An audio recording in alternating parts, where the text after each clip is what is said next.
Yassas imi Craig Beck apo stopdrinkingexpert.com.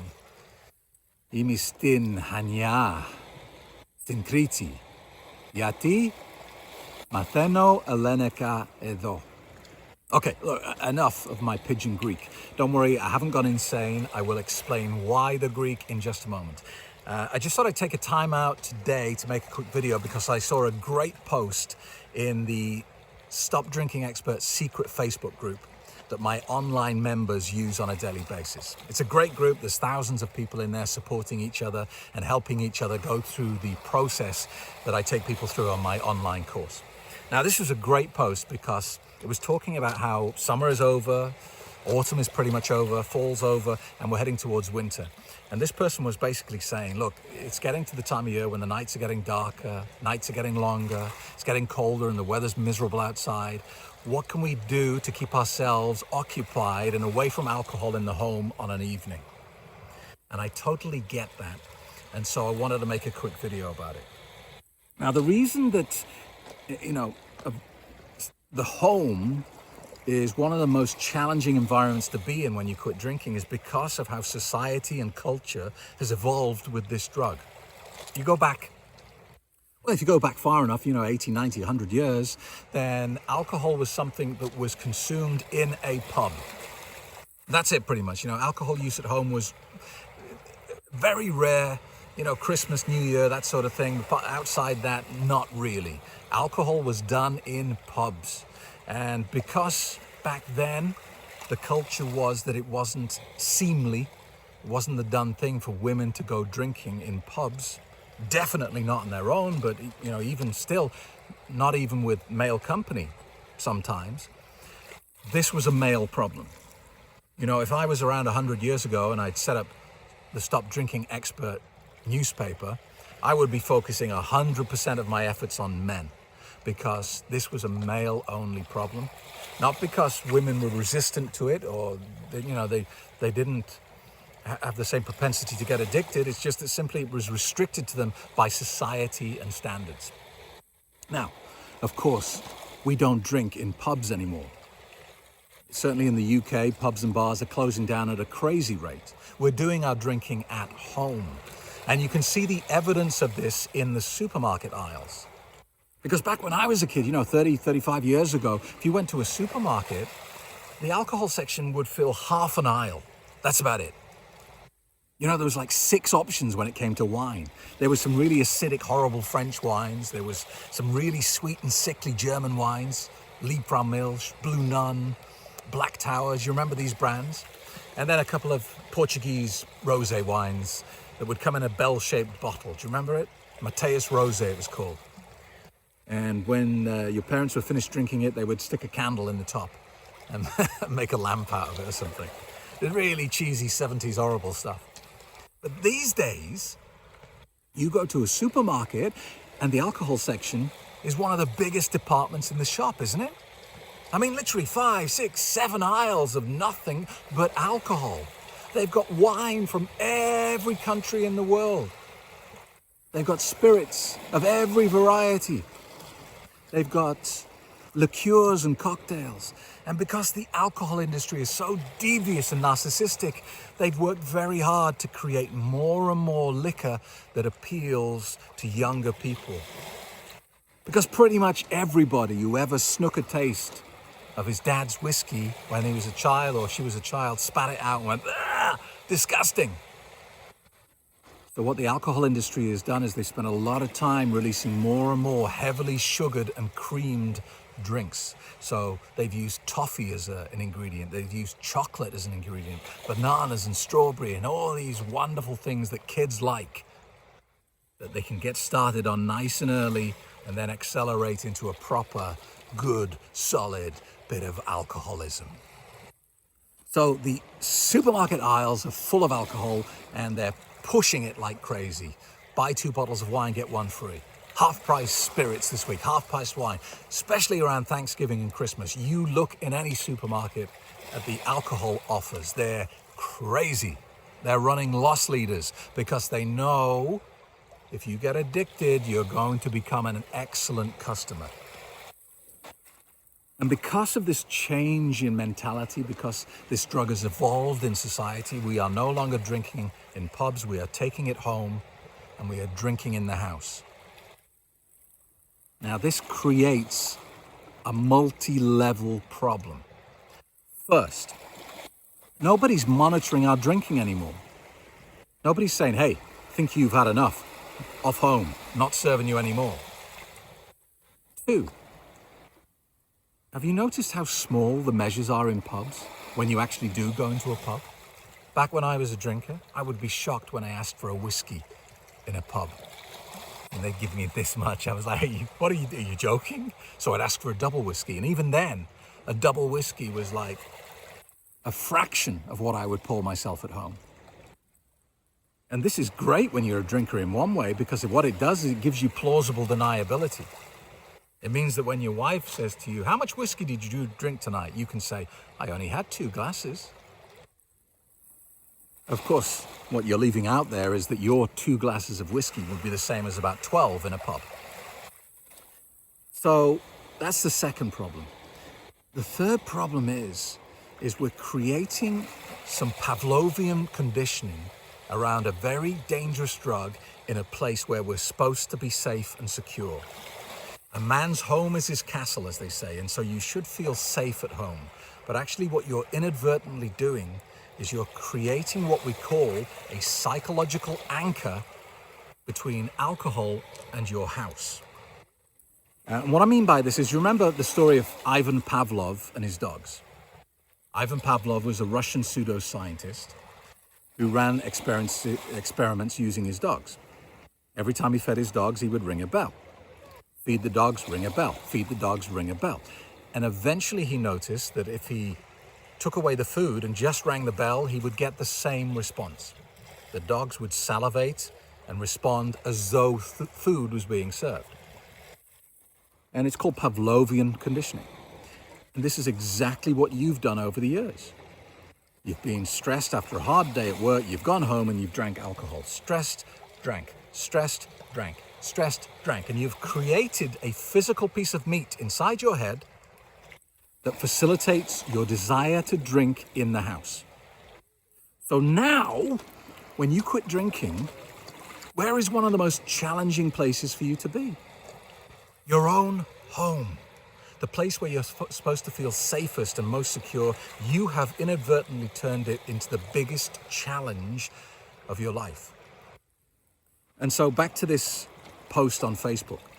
So I understand why this guy is posting saying, look, I've got super long evenings coming up. I can't go out as often as I do in the summer because the weather's terrible. Oh my God, how am I going to stop myself from going back to alcohol in this situation? Great question. And the answer is why I started this video with a bit of terrible Greek. Not that the language is terrible, I'm just horrendous at it. I'm in Hania, on the Greek island of Crete, for one reason only. I'm here on my own, my family is back in Cyprus. I'm here to do a Greek language course. And that's what you have to do. You have to keep yourself busy. What you must never ever do, the biggest mistake you can make when you stop drinking, is to leave a vacuum in the place where your drinking used to reside. If you stop drinking and you do not replace it with something else, you're going to make yourself miserable. Because you're going to come home from work, and the first thing you're going to notice, the days are much longer when you don't drink. And that sounds like a negative, and it's a bit scary, but actually if you think about it, if you got to the end of your life and God came up to you and said, would you have liked more time or less time? Chances are pretty good you're going to say more time, yeah? So when you stop drinking, your life gets longer. But what you don't want to be doing is sitting in front of your TV going, oh my God, I'm so bored. What the hell am I going to do? And that's common because us drinkers, what we tend to do on an evening is take an anesthetic. So we're not really aware that we're not doing anything. We're still not doing anything when we stop drinking. It's just we're aware of it. And that causes us some pain. So you gotta get busy. And I don't care what it is, just fill your diary. You know, living a happy, sober life involves a little bit more planning than people who drink, because they don't have as much time as us. And also, the whole of society has come to this ridiculous conclusion that drinking poison for fun is a good way to waste your time. When you're sober, you have more quality time and you're not doing so much drinking of the anesthetic. So, for example, when the winter is coming up and you know you have more time on an evening, you need to do a bit of planning and make sure your diary has stuff in it. Learning a language is great. If you work during the day, commit to doing an evening class, a couple of evenings a week. You'll get homework to do. It will keep you busy and you will learn something. There will be hobbies and pastimes that you used to love when you were a kid that you gave up because you couldn't do it and drink at the same time. I encourage you to go and dig them up, bring them out the closet and get passionate about them. You already know you're going to love doing it. So get busy. Perhaps when you were a kid, you used to love photography. You know, that was a big passion of mine when I was a kid. I was a photographer. I used to have a little dark room. I used to be very creative. And then when I got to be in my mid-20s until my mid-30s, I didn't pick up a camera for a whole decade. For the first part of that, because why would I go out taking photographs? Why would I spend my evening in the dark room when I could drink? Drinking always came first. So there are things that you love that you gave up many years ago because of this drug. But it's not just about going back to things that you're comfortable with. In fact, you know, Greek is not an easy language to learn. Ini polydyskalo is very difficult. And I am horrendous at it. I'm terrible at Greek. But in a way, that's a good thing, because I'm out of my comfort zone. And amazing, magical things happen when you're out of your comfort zone. Often you can't predict what they're going to be. And, you know, some people might be watching this video and they're thinking, this all sounds a bit negative, Craig, that I've got to spend the rest of my sober life deliberately trying to distract myself, to deliberately trying to keep myself busy just in case I drink. This sounds so depressing. And if you think that, you're kind of tunnel visioned. You're not really seeing the big picture here. Because, you know, it's not as simple as 1 + 1 = 2.